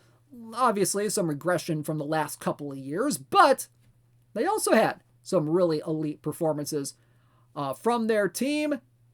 And this guy right here got his first career shutout during the regular season for the Giants in this past season. Ladies and gentlemen, from the 2023 San Francisco Giants, we have 96 overall right-handed starter Logan Webb. Logan Webb, 86 stuff, 120 movement, 114 homer rating, 87 pitcher BABIP, and 122 control. Against righties, he's got 90 stuff, 117 movement, 113 homer rating, 92 pitcher BABIP, and 124 control, 113 stamina, and 30 on the hold runners. He's got fastball, slider, changeup, and sinker combo, extreme ground ball type, and 92, 94 on the velocity.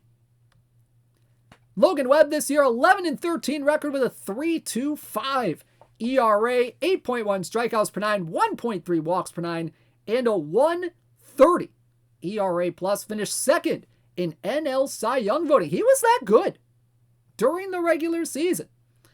Received some MVP votes as well. Led MLB in innings pitched. And he led the National League in walks per nine and K to walk ratio at a 6.26 K to walk ratio.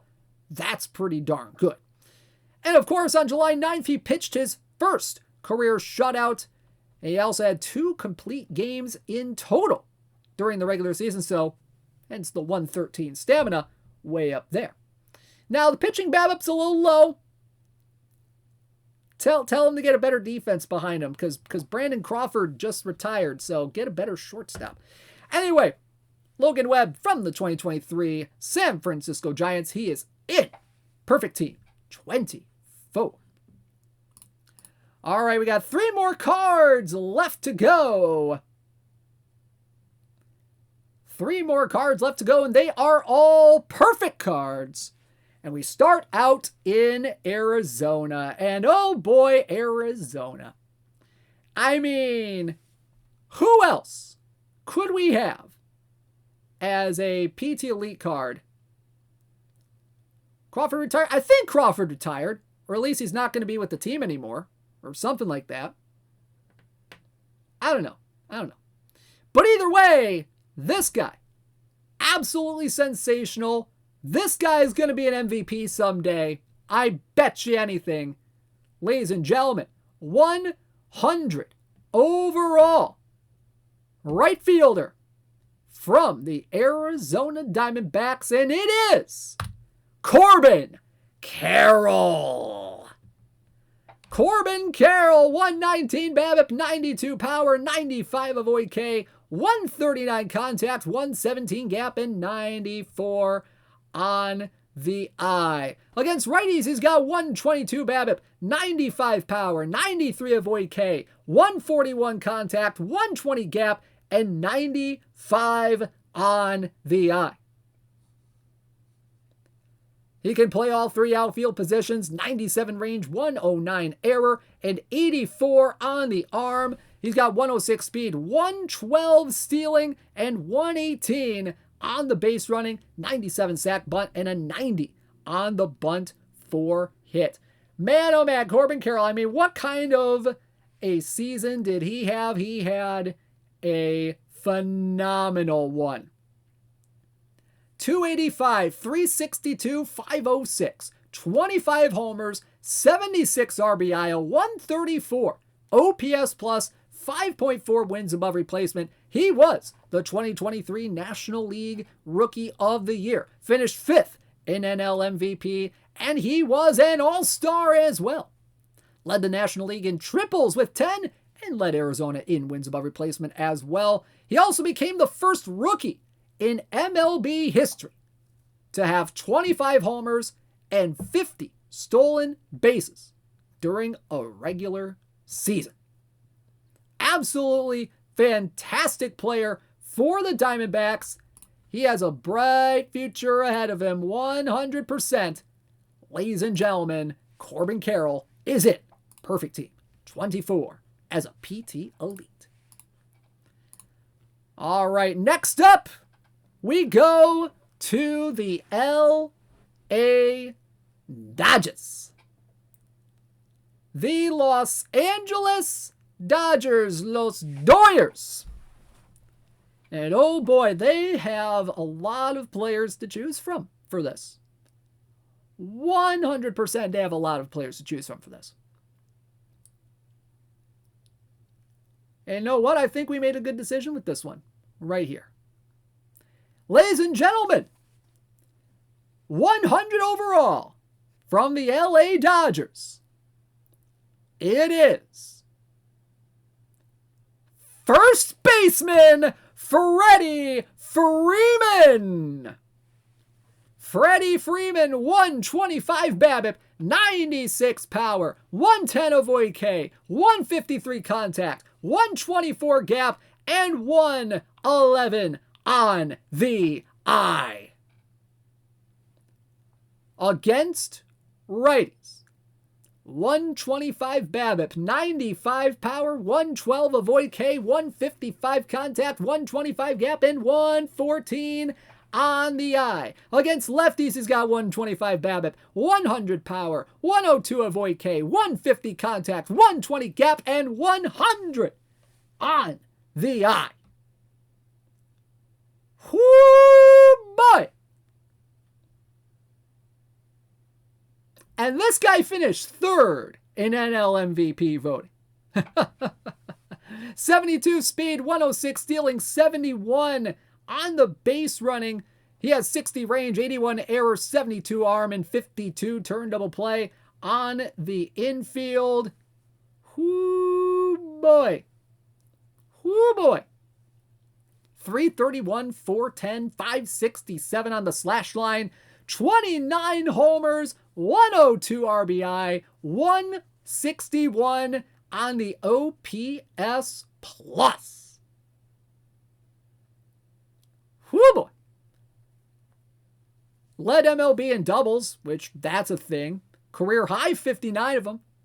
But he became the first baseman with 20 or more homers, 20 or more stolen bases, and 200 hits in a year. Just absolutely insane year for Freddie Freeman. And you know what? He's had an insane time in LA ever since he left Atlanta. Like, the dude is probably going to be a Dodgers legend for several years.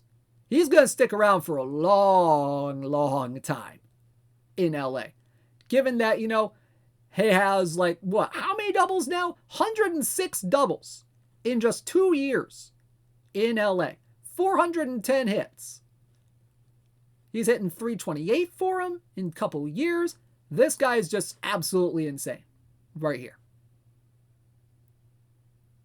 And this guy finished third. He had a phenomenal year and he finished in third in NL MVP voting. Obviously, his teammate Mookie Betts won. But you know what? This was another fantastic year. An elite card right there. Ladies and gentlemen, Freddie Freeman is in. Perfect team. 24.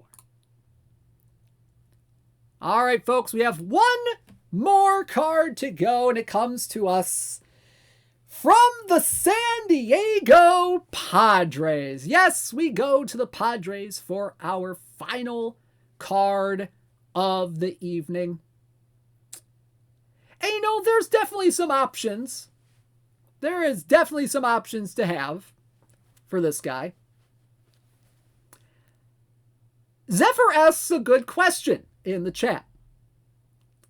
Is this person still on the Padres? Ladies and gentlemen, 100 overall right fielder, it is Juan Soto. It's not that. He's not a Yankee. He's not a Yankee. This is the actual card art right there.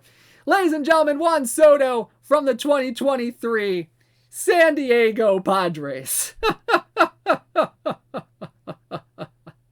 95 BABIP, 131 power, 90 avoid K, 129 contact, 97 gap, and a 125 on the eye. He can play both left and right. He's definitely a lot better in left field there. 69 range, 91 error, 92 on the arm. Against righties, he's got 96 BABIP, 135 power, 92 avoid K, 131 contact, 99 gap, and 125 on the eye. Against lefties, he's got 92 BABIP, 121 power, 84 avoid K, 121 contact, 91 gap, and 123 on the eye. 275, 410, 519 on the slash line during the regular season for Juan Soto. 35 homers, 109 RBI, and a 158 overall plus. Finished 6th in NL MVP. He was an all-star. He was a silver slugger. Led MLB in walks. For the third time in his career, he had 132 walks. Third straight year that he has led MLB in walks. And 4 out of the last 5 years, he has had over 100 walks in a season. Fourth straight season where he's had more walks than strikeouts as well. Man, oh man. He also finished 4th on San Diego in wins above replacement, and this season was good enough to net the Padres a lot of guys. A lot of guys. In fact,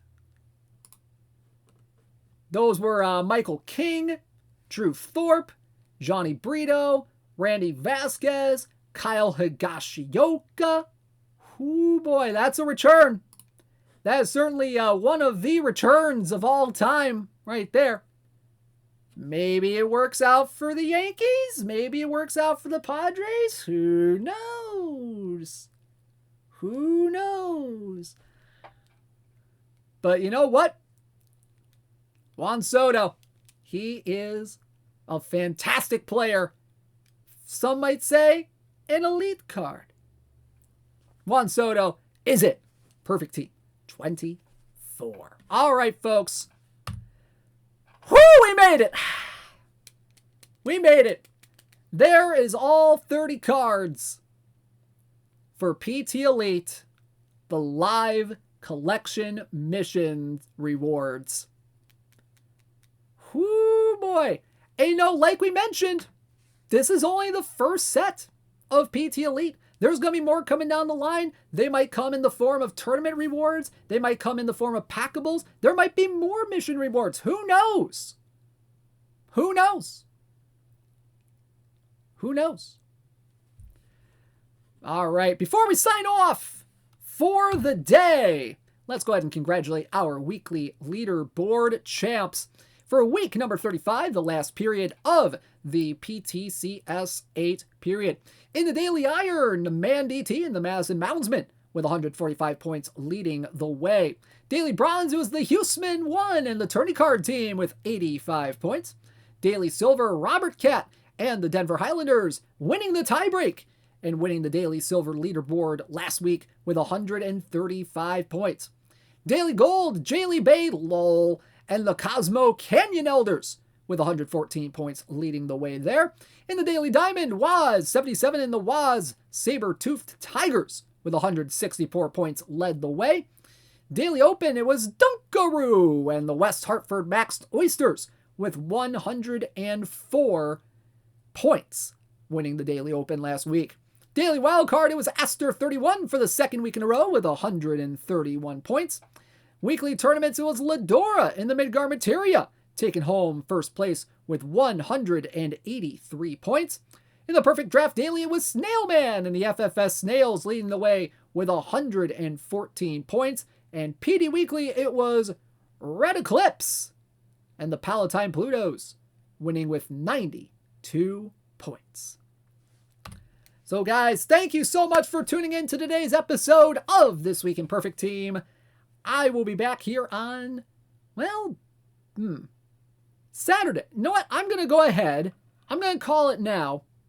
I'm going to go ahead and kind of rest my voice a little bit for Saturday's PTCS. So I'm going to go ahead and I'm going to call off the Friday Showdown tomorrow just so I can kind of, rest my voice a little bit because, going for 2.5 hours, that's a long time. But I will see you back here on Saturday. For the Perfect Team Championship Series. Guys, it's going to be a great time. Have a great night, everybody. DishNet34, Rob Tomlinson, signing out. Have a great night, everybody.